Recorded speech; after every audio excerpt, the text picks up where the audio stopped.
व्यापारी जितना अमीर था उतना ही दान पुण्य करने वाला। वह सदैव यज्ञ पूजा आदि कराता रहता था। एक यज्ञ में उसने अपना सब कुछ दान कर दिया। अब उसके पास परिवार चलाने लायक भी पैसे नहीं बचे थे। व्यापारी की पत्नी ने सुझाव दिया कि पड़ोस के नगर में एक बड़े सेठ रहते हैं, वह दूसरों के पुण्य खरीदते हैं। आप उनके पास जाइए और अपने कुछ पुण्य बेचकर थोड़े पैसे ले आइए, जिससे फिर से काम धंधा शुरू हो सके। पुण्य बेचने की व्यापारी की बिल्कुल इच्छा नहीं थी, लेकिन पत्नी के दबाव और बच्चों की चिंता में वह पुण्य बेचने को तैयार हो गया। पत्नी ने रास्ते में खाने के लिए 4 रोटियां बनाकर दे दी। व्यापारी चलता चलता उस नगर के पास पहुंचा, जहां पुण्य के खरीदार सेठ रहते थे। उसे भूख लगी थी। नगर में प्रवेश करने से पहले उसने सोचा भोजन कर लिया जाए। उसने जैसे ही रोटियां निकाली, एक कुतिया तुरंत ही अपने 3 बच्चों के साथ आ खड़ी हुई। कुतिया ने बच्चों को जंगल में जन्म दिया था। बारिश के दिन थे और बच्चे छोड़कर नगर में नहीं जा सकती थी। व्यापारी को दया आ गई। उसने एक रोटी कुतिया को खाने के लिए दे दी। कुतिया पलक झपटते रोटी चट कर गई, लेकिन वह अब भी भूख से हाँफ रही थी। व्यापारी ने दूसरी रोटी, फिर तीसरी और ऐसे ही 4 रोटियां कुतिया को खिला दी। खुद केवल पानी पीकर सेठ के पास पहुंचा। व्यापारी ने सेठ से कहा कि वह अपना पुण्य बेचने आया है। सेठ व्यस्त था।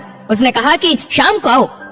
दोपहर में सेठ भोजन के लिए घर गया और उसने अपनी पत्नी को बताया कि एक व्यापारी अपने पुण्य बेचने आया है, उसका कौन सा पुण्य खरीदूं।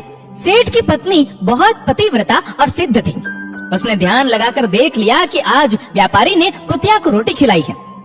उसने अपने पति से कहा कि उसका आज का पुण्य खरीदना, जो उसने एक जानवर को रोटी खिलाकर कमाया है, वह उसका अब तक का सर्वश्रेष्ठ पुण्य है। व्यापारी शाम को फिर अपना पुण्य बेचने आया। सेठ बोला, आज आपने जो यज्ञ किया है, मैं उसका पुण्य लेना चाहता हूँ। व्यापारी हंसने लगा। उसने कहा कि अगर मेरे पास यज्ञ के लिए पैसे होते तो क्या मैं आपके पास पुण्य बेचने आता।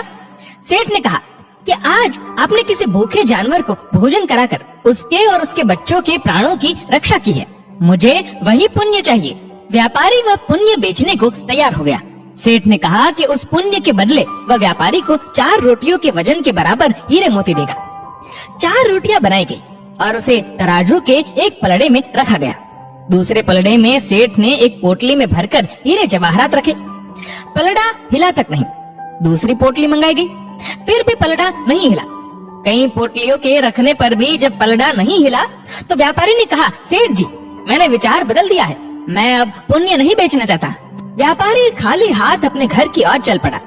उसे डर हुआ कि कहीं घर में घुसते ही पत्नी के साथ कलह न शुरू हो जाए। जहाँ उसने कुतिया को रोटियां डाली थी, वहाँ से कुछ कंकड़ पत्थर उठाए और साथ में रखकर गांठ बांध ली। घर पहुँचने पर पत्नी ने पूछा कि पुण्य बेचकर कितने पैसे मिले। तो उसने थैली दिखाई और कहा, इसे भोजन के बाद रात को ही खोलेंगे। इसके बाद गांव में कुछ उधार मांगने चला गया। इधर उसकी पत्नी ने जब से थैली देखी थी, उसे सब्र नहीं हो रहा था। पति के जाते ही उसने थैली खोली। उसकी आंखें फटी की फटी रह गई। थैली हीरे जवाहरातों से भरी थी। व्यापारी घर लौटा तो उसकी पत्नी ने पूछा कि पुण्यों का इतना अच्छा मोल किसने दिया, इतने हीरे जवाहरात कहाँ से आए। व्यापारी को अंदेशा हुआ कि पत्नी सारा भेद जानकर ताने तो नहीं मार रही, लेकिन उसके चेहरे की चमक से ऐसा लग नहीं रहा था। व्यापारी ने कहा, दिखाओ कहाँ है हीरे जवाहरात। पत्नी ने लाकर पोटली उसके सामने उलट दी। उसमें से बेशकीमती रत्न गिरे। व्यापारी हैरान रह गया। फिर उसने पत्नी को सारी बात बता दी। पत्नी को पछतावा हुआ कि उसने अपने पति को विपत्ति में पुण्य बेचने को विवश किया। दोनों ने तय किया कि वह इसमें से कुछ अंश निकालकर व्यापार शुरू करेंगे। व्यापार से प्राप्त धन को इसमें मिलाकर जन कल्याण में लगा देंगे। दोस्तों, विपत्ति काल में भी भगवान पर भरोसा रखकर सही राह पर चलना चाहिए। आपके कंकड़ पत्थर भी अनमोल रत्न हो सकते हैं।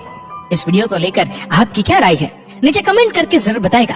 और अगर आपको वीडियो अच्छा लगा हो तो इस वीडियो को लाइक करेगा, शेयर करेगा ज्यादा से ज्यादा लोगों तक। और ऐसे ही और भी इंस्पिरेशनल वीडियोस के लिए सब्सक्राइब करें हमारे यूट्यूब चैनल को।